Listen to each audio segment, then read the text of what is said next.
What happened to the apostles after Jesus' death?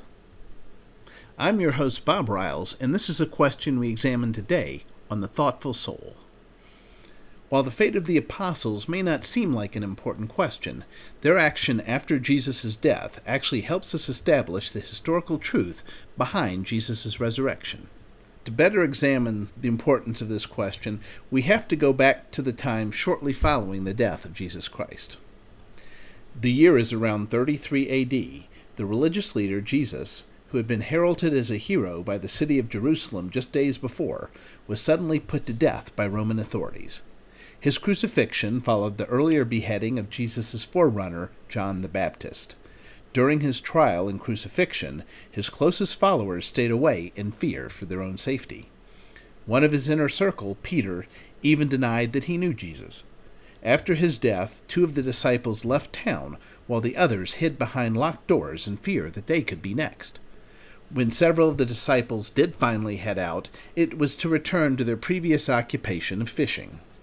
Fast forward a few weeks, and suddenly you find a group of disciples committing to spread the message that not only is Jesus God's Son, but he rose from the dead. They preach the resurrection message not just in Jerusalem, but out to Rome and even as far as India and North Africa, while facing significant persecution and, in some cases, even martyrdom. So is their martyrdom really all that unusual? After all, people die all the time for causes they believe in, like religion or country. What makes these Christian martyrs so unique? The early Christian martyrs are very different in one respect. While people die for a cause they truly believe in, people don't willingly suffer persecution and death for a cause they know to be a blatant lie, especially when the truth could easily spare them suffering and death. It quickly becomes evident that the one thing that could turn these scared fugitives into bold preachers in such a short time is the belief that they actually saw a risen Jesus. While their behavior doesn't unequivocally prove Jesus' resurrection, it does provide a significant number of eyewitnesses willing to back up their testimony with their lives. This would count as overwhelming evidence in a court of law today. That is why their fate is so important. Did the apostles face persecution and martyrdom for their actions after Jesus' death? If we can establish they really did suffer for their beliefs and message, then it makes their testimony very compelling. So, what happened to Jesus' apostles? Well, first we can confirm that they, like many early Christians, would have faced serious persecution. This should come as no surprise, as Jesus often told his disciples they would ultimately suffer on his behalf. The New Testament tells accounts of beatings, imprisonments, and stoning of early followers. The Apostle Paul tells of his role in persecuting the early church before his conversion. On the authority of the chief priests, I put many of the saints in prison, and when they were put to death, I cast my vote against them. Many a time I went from one synagogue to another to have them punished. In my obsession against them, I even went to foreign cities to persecute them. In addition to the Bible, early historians such as Josephus and Tacitus chronicled episodes of Christian persecution. Cornelius Tacitus was a Roman senator and historian, and his works, the Annals and Histories, tell us much of what we know about the reigns of the emperors Tiberius, Claudius, and Nero. Tacitus tells us how, in 64 A.D., Nero was suspected of starting a fire that destroyed 3/4 of Rome, but he used the Christians as scapegoats. Tacitus writes, Therefore, to eliminate this rumor, he falsely produced defendants and inflicted the most extraordinary punishments upon those whom, hated for their crimes, the people called Christians. A great multitude was convicted, not so much on the charge of setting fire, as on hatred of the human race. Mockeries were added to their death, so that wrapped in the skins of wild animals, they might be torn to pieces by the dogs, or nailed to crosses they were burned to death, to furnish light at night when day had ended. It wasn't just Nero who blamed and punished Christians for the ills of society. As the 2nd century writer Tertullian writes, If the Tiber rises as high as the city walls, if the Nile does not send its waters up over the fields, if the heavens give no rain, if there is an earthquake, if there is a famine or pestilence, Straightaway the cry is, "Away with the Christians to the lion!" In reading through the 1st and 2nd century accounts, it becomes clear that the apostles certainly knew they were taking their message to hostile groups that wanted them dead. So the specter of martyrdom loomed over their every movement. Let's take a look at 4 apostles where there is compelling evidence that these early followers actually paid for their beliefs with their lives. Peter was Jesus' guy, a key member of the inner circle. Yet Peter disavowed knowledge of Jesus during Jesus' trial in fear for his own safety.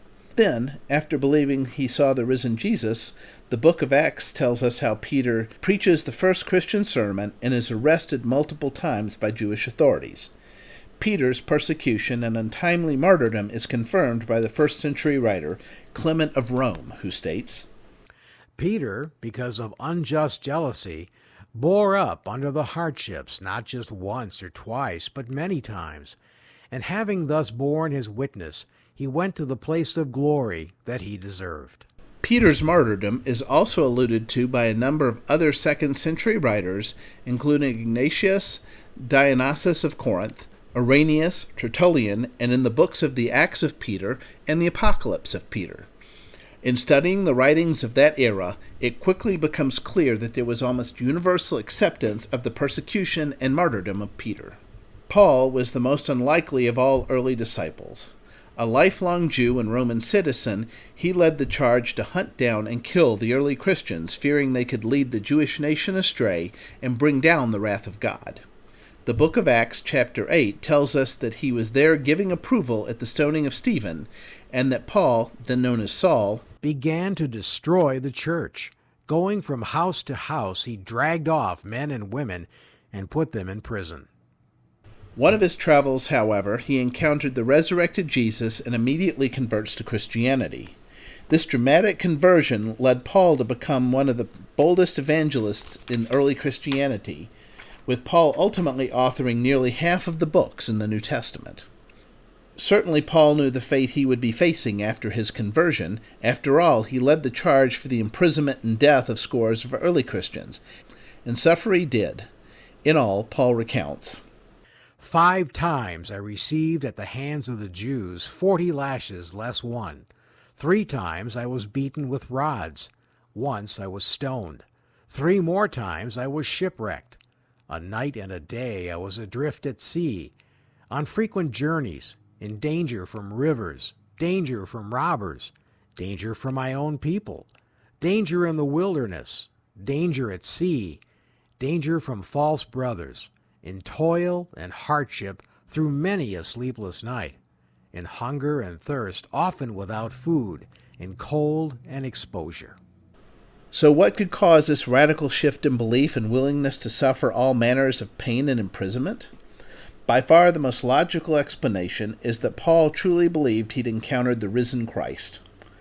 As with Peter, the martyrdom of Paul is confirmed in the early writings, including Clement of Rome, Ignatius, and Polycarp's letter to the Philippians. James was the brother of Jesus and ultimately became a leader in the church in Jerusalem. Yet in spite of growing up with Jesus, the Gospels give indications that James did not always believe that his brother was actually the Son of God. It was not until after Jesus' resurrection appearance to James that we find him in the inner circle of the apostles. As other apostles fanned out to share the gospel across the Roman Empire, James stayed in Jerusalem to lead the local church. It was this conversion and his proclamation of a resurrected Jesus that would lead to his martyrdom. James's ultimate fate comes to us from the 1st century Jewish historian Josephus, who wrote, Ananus assembled the Sanhedrin of judges and brought before them the brother of Jesus, who was called Christ, whose name was James, and some of his companions. And when he had formed an accusation against them as breakers of the law, he delivered them to be stoned. So what changed belief about his brother from skeptic to martyr? Only a sincere belief that James encountered his brother, risen from the dead, could have led to this cataclysmic shift in belief. Finally, let's look at James, son of Zebedee. He was one of the first apostles called by Jesus, and Jesus actually predicted his martyrdom in the book of Mark. This prophecy was fulfilled in the book of Acts, which tells us, It was about this time that King Herod arrested some who belonged to the church, intending to persecute them. He had James, the brother of John, put to death with the sword. James, son of Zebedee, was one of the first apostles to be martyred. The tradition of his martyrdom is also confirmed by a number of early extra-biblical authors, including Clement of Alexandria and Eusebius. James also went from hiding from the authorities in a locked room to becoming an early Christian martyr after what he truly believed were encounters with the risen Jesus. Martyrdom traditions exist for all of Jesus' other apostles, though some appear later than the 2nd century, and others have multiple traditions that appear to be in conflict.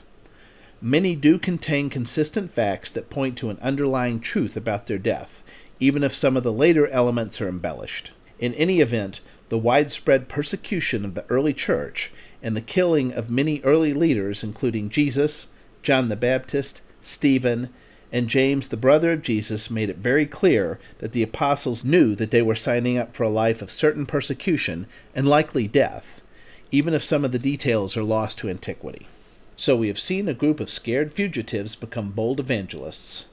A man changed his belief about his brother's true nature after his death, and a chief prosecutor become a leading defender, and all willingly defend their decisions with their lives.